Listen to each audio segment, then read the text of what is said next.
तो दोस्तों आज का टॉपिक है द वाइट टाइगर और इसको लिखा था अरविंद अडिगर ने 2006 में लिखा था और ये पब्लिश हुई थी 2008 में।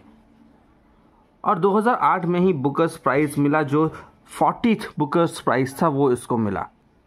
इसके थीम के बारे में अगर बात करें तो यहाँ पे क्लास स्ट्रगल दिखाया गया है, बिकॉज द नॉवल जो है वो इशू एग्जामिन कर रहा है, जैसे हिंदू रिलीजन हो गया, कास्ट हो गया, loyalty, corruption, poverty in India, इन सब चीज़ों को लेके यहाँ पे बात हो रही है।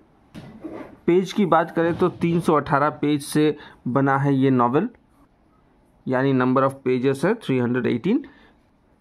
तो कहानी को शुरू करते हैं। ये जो पूरी कहानी है ये लेटर्स पे है, जो बलराम हलवाई किसी चाइनीज़ को लिख रहा है। वो एक प्राइमर ऑफ चाइना को लिख रहा है, जो कुछ ही दिनों में भारत में विजिट करने वाला है। बलराम एक भारतीय नागरिक है जो एक गांव में रहता है जिसका नाम है लक्ष्मणगढ़, और ये गरीब फैमिली से बिलोंग करता है। और इस कहानी में ये जानने को मिलेगा कि किस तरह से बलराम हलवाई एक गरीब इंसान से एक एंटरप्रेन्योर बन जाता है, बड़ा व्यापारी बनता है।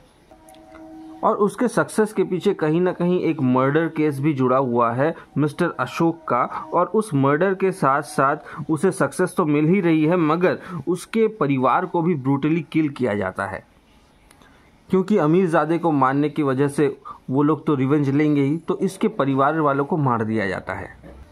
तो कहानी की शुरुआत में बताई जा रही है कि लक्ष्मणगढ़ में रहने वाला ये व्यक्ति जो बहुत ही पुअर फैमिली से बिलोंग करता है, और उनके कास्ट के बारे में अगर कहा जाए, हलवाई का मतलब जिन्हें नहीं पता है, जो लोग मिठाइयाँ बनाते हैं उन्हें हलवाई कहा जाता है, तो उनके परिवार का यही काम था। और ये जो पूरा गांव है 4 व्यक्तियों से डोमिनेट था जो अपर क्लास के थे। उन्हें गांव के 4 एनिमल कहा जा रहे थे, यानी कि 4 एनिमल्स फॉर लेबर, जो लैंड लॉर्ड है उनको कहा जा रहा है। जो यहाँ पे ज़मींदार थे उन 4 ज़मींदारों को यहाँ पे अलग एक नाम से बुलाया जा रहा है। तो वो 4 नाम क्या क्या है? एक है वाइल्ड बोर, यानी जंगली सुअर, उसके बाद है द स्टॉर्क, मतलब शिकारी चिड़िया, उसके बाद है द बफेलो, और एक है द रेवन, यानी काला जो कौवा होता है उसे रेवन कहा गया है। बलराम हलवाई के जो पिता थे वो हलवाई नहीं थे, बल्कि वो रिक्शा वाले थे। और बलराम हलवाई की माँ का देहांत उसके बचपन में ही हो गया था, तो उसके घर में एक अल्फा फिगर थी जिसका नाम यहाँ पे है कुसुम। और ये कुसुम कौन है? उसकी दादी माँ है। बचपन में बलराम को मुन्ना के नाम से ही बुलाया जाता था, क्योंकि उन्होंने कोई नाम ही नहीं रखा था। पहली बार उसका नाम उसके स्कूल मास्टर रखते हैं जब उसकी भर्ती करवाई जाती है। स्कूल के दिनों में वो बहुत ही इंटेलिजेंट और टैलेंटेड खुद को साबित करवाता है, और एक बार जब कोई विजिटर आता है इंस्पेक्शन के लिए, तब वो कुछ प्रश्न करते हैं तो ये बहुत अच्छे से जवाब दे पाता है, तो तभी उसका नाम, वहाँ पे जो इंस्पेक्टर आए थे उसका नाम वाइट टाइगर कहते हैं। यानी पहली बार जो इंस्पेक्टर आया था, स्कूल इंस्पेक्टर, उन्हीं ने उसको वाइट टाइगर के नाम से बुलाया था। किसको? बलराम हलवाई को। मगर दुर्भाग्य की बात यह थी कि उसकी दादी ने उसको स्कूल से निकलवा दिया, और कुछ ही समय तक वो स्कूल में पढ़ पाया। फिर वो अपने भाई के साथ चाय के टपरी में काम करने लगा, जिसका नाम था किशन। किशन उसका भाई था, और दोनों मिलके चाय की दुकान में काम किया करते थे। और दुकान में जो कस्टमर्स आया करते थे उसी से वो कुछ सीख लेता था, सुन लेता था, समझता था। पढ़ाई नहीं करता था, मगर लोगों की बात ध्यान से सुना करता था। बलराम के हिसाब से 2 भारतवर्ष था, एक जो डार्कनेस, जो गांव है, और जो लाइट है वो शहर है। और उसे हमेशा ये लगता है कि जो गांव में रह रहे हैं वो ऑप्रेस्ड है, उन्हें दबाया जा रहा है, उनके साथ अत्याचार हो रहा है, जो सही भी था। यहाँ पे एक कॉन्सेप्ट है जो रूस्टर कूप के नाम से फेमस है, जो यहाँ कहा गया है, जिसमें ये कहा जा रहा है कि जब कोई मुर्गा सामने कट रहा होता है तो उसके पास जो दूसरे मुर्गे रहते हैं वो बस उसे देखते ही रहते हैं, कोई भी विरोध नहीं कर सकता। वो परिस्थिति भारत में गांव वालों की अवस्था को दर्शा रहा है।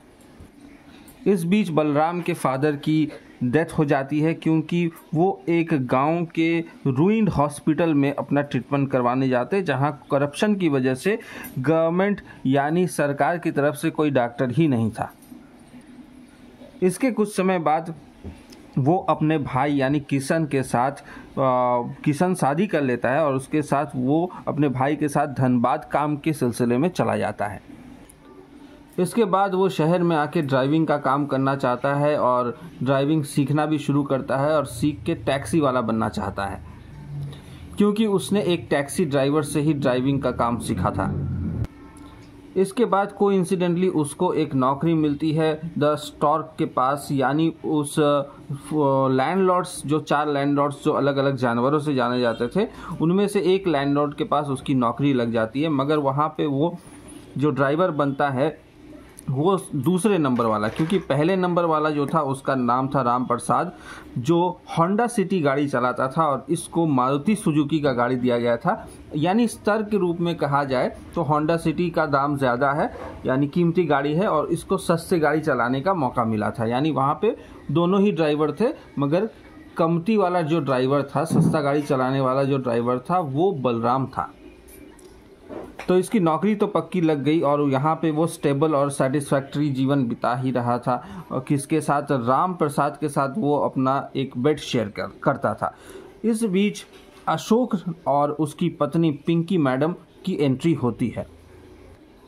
तो इन दोनों का इरादा था कि वो लोग लक्ष्मणगढ़ जाना चाहते हैं कार में करके, तो उसे एक चांस मिलता है अपने गांव दोबारा जाने का और अपनी फैमिली से दोबारा मिलने का, जहां वो जाता भी है और अपनी दादी कुसुम से भी बातचीत करता है। मगर कुसुम उसे नाराज़ कर देती है। कैसे? वो शादी का प्रस्ताव रखती है उसके सामने, कहती कि तुम बेटा शादी कर लो। मगर शादी की बात सुनते ही बलराम आग बबूला हो उठता है और अपने कमरे को छोड़ के बाहर चले जाता है। और वहाँ पे एक ब्लैक फोर्ट नाम का एक किला था, वहाँ जाके उठता है ऊपर और वहाँ से थूकता है लक्ष्मणगढ़ के ऊपर। यानी उसके सर पे वो लक्ष्मणगढ़ को, यानी गांव को पसंद ही नहीं करता है। अब दूसरी तरफ की बात करते हैं, जो स्टॉक फैमिली है वो भी कोई दूध की धुली फैमिली नहीं है, फुल करप्टेड है। वहाँ पे एक व्यक्ति है जिसको वो यहाँ पॉलिटिशियन के नाम से पुकार रहा है, जिसका नाम है ग्रेट सोशलिस्ट। इसके साथ मिली भगत करते हुए ये लोग कोल इंडस्ट्री में से चोरी करते हैं और नेताओं के साथ भी, इनका बड़े बड़े नेताओं के साथ उठना बैठना है और उसके ज़रिए ये लोग पैसा कमाते हैं। यानी जो स्टॉक फैमिली है वो कोई ईमानदार फैमिली नहीं है, करप्ट फैमिली है जहां वो काम करता है। अब यही करप्शन का मामला चलता है। तो इस बीच क्या होता है, उन्हें दिल्ली जाने को है, यानी पिंकी मैडम और अशोक को दिल्ली जाना है।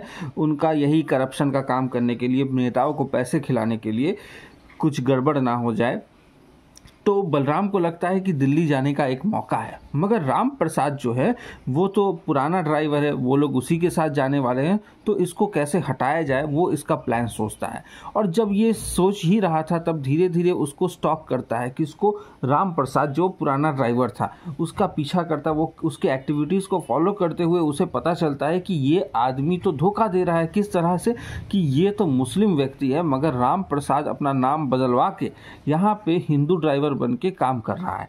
तो अब उसे मौका मिल गया और उसने शुरू कर दिया अपना काम। उसने ब्लैकमेल किया राम प्रसाद को, और राम प्रसाद भी समझ गया कि उसकी इनकम यहीं पे ख़त्म। वो ड्राइवरी छोड़ के, नौकरी छोड़ के चला जाता है और उसके बदले चांस मिल जाता है बलराम को। अभी वो बन गया होंडा सिटी का ड्राइवर और खुद चला गया दिल्ली। और दिल्ली उसे जाके ऐसा लगता है कि ये बहुत ही क्राउडेड क्रेजी सिटी है, और हालांकि यहाँ पे जैम और पोल्यूशन है, मगर है तो क्राउडेड और चकाचौंध से भरा हुआ शहर है।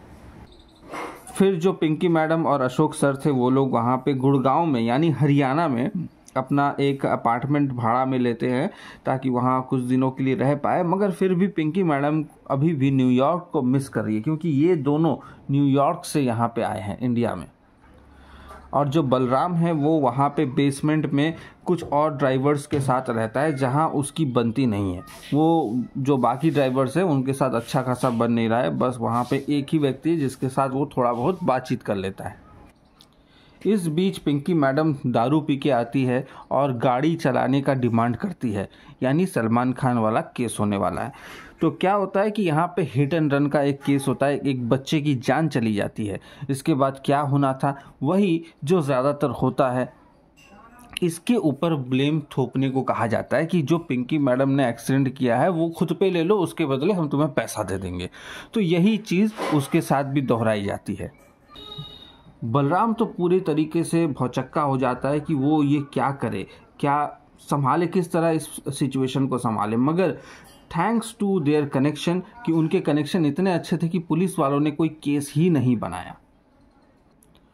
कुछ दिन के बाद यही सिलसिला चलते हुए एक दिन पिंकी मैडम उसे कहती है कि मुझे एयरपोर्ट तक ड्रॉप कर दो, तो वो उसे कर देता है ड्रॉप। मगर जब घर वापस आता है तब उसे पड़ती है पिटाई, क्योंकि अशोक के साथ पिंकी मैडम का झगड़ा हुआ था और वो डाइवोर्स का धमकी देके वहाँ से निकल गई।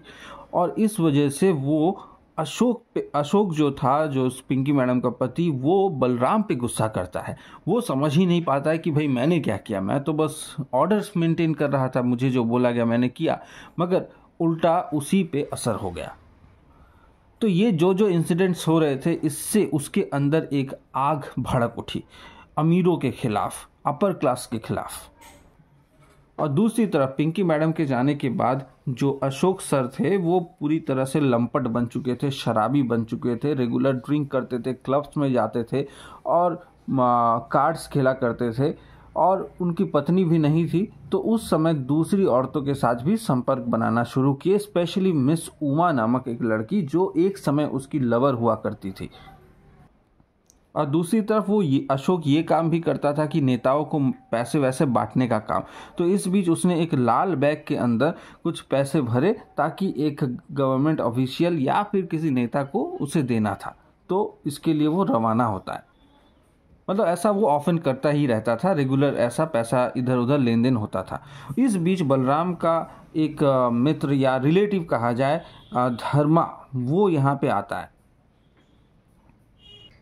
धर्मा नहीं, एक्चुअली धर्म है उसका नाम। वो यहाँ पे आता है और उसकी सेवा करता है, यानी दोस्त की तरह ही रहता है। एक पार्टनर उसे मिल जाता है जिसके साथ वो घूमे फिरे। एक दिन वो धर्म के साथ जो है वो जाता है जू में, और वहाँ पे एक सफ़ेद टाइगर देखता है, यानी वाइट टाइगर, और उसे बहुत ही अच्छा लगता है। अब आते हैं दूसरे हिस्से में, जहाँ पे वो लाल बैग यानी पैसों भरा बैग लेके अशोक नेता की तरफ जा रहा था। तब वो वहाँ पे एक बहाना बनाता है कि गाड़ी ख़राब हो चुकी है, तो वो गाड़ी को रोकता है एक अलग खाली सुनसान वाले इलाके में जहाँ पे लोग कम हो, वहाँ गाड़ी रोकता है और अशोक को बोलता है गाड़ी ख़राब हो गया, मैं गाड़ी ठीक कर रहा हूँ। मगर वो वहाँ पे क्या करता है, एक कांच का बोतल लेता है दारू का और उसे फोड़ता है, आधा तोड़ के, जैसे फिल्मों में दिखाया जाता है वैसा ही। वो उसे फोड़ के जब अशोक बाहर आ रहा है तब उस पर हमला कर देता है, उसके माथे पे घोंप देता है। और ऑब्वियस इतना खतरनाक स्टैप करने से तो वो मर ही जाएगा। और वो रेड बैग जो है वो ले लेता है, उसमें तकरीबन 7 लाख रुपए थे, और लेके भाग जाता है किसके साथ, धर्म के साथ। और कहाँ भागता है, बेंगलोर। और वहाँ जाके अपने आप को अंडरग्राउंड कर लेता है, यानी कुछ दिनों के लिए पुलिस से बचा लेता है। इन रिवेंज, इसके बदले एक रिवेंज होता है। स्टॉक फैमिली क्या करती है, उसके फैमिली को मार देती है। किसके, बलराम के फैमिली को, जो मैंने पहले भी एक बार आपको कहा। और बलराम को इस चीज़ का पता था कि वो जो मर्डर कर रहा है इसके बदले कुछ भयानक चीज़ होने ही वाला है, फिर भी वो जानबूझ के इसे करता है।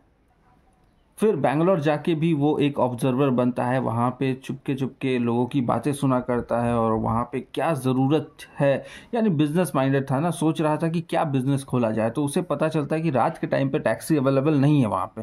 जैसे कि आप लोग जाते हैं बेंगलोर एक IT सेक्टर है, तो सिलिकॉन वैली भी कहा जाता है उसको।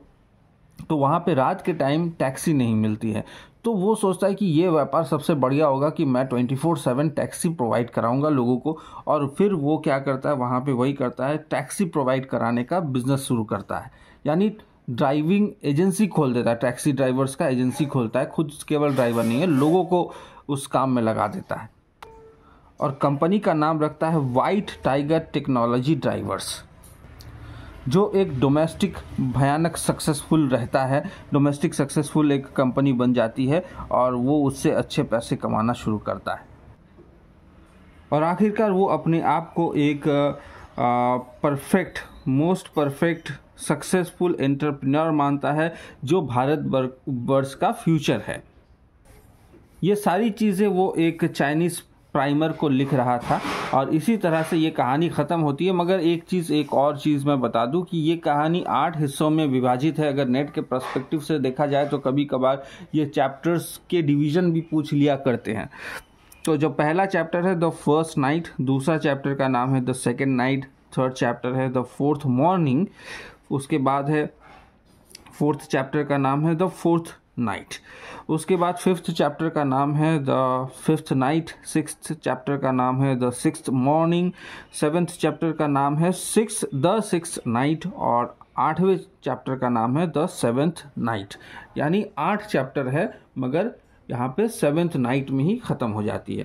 तो कैसा लगा ये कहानी आपको ज़रूर कमेंट करके बताइए। एक और चीज़ मैं आपको बताना चाहता हूँ कि इस पे एक फ़िल्म भी बनी हुई है राजकुमार राव की, प्रियंका चोपड़ा है इसमें, जो फेमस एक्टर है उनके बारे में बता रहा हूँ। और ये जो बलराम हलवाई का रोल है ये किसी और एक्टर ने किया है, उसका नाम फ़िलहाल मुझे याद नहीं आ रहा है। यूट्यूब में ये फ़िल्म पूरे तरीके से अवेलेबल है, इंग्लिश में है ये मूवी, शायद इसका हिंदी डब भी आपको मिल सकता है। आप लोग चाहे तो 2-3 घंटा इन्वेस्ट करके आप वहाँ भी देख सकते हैं, पूरे फिल्म को देख सकते हैं। और ये कहानी मेरे को बहुत ही पसंद आई थी। आपको कैसा लगा कमेंट करके ज़रूर बताइए।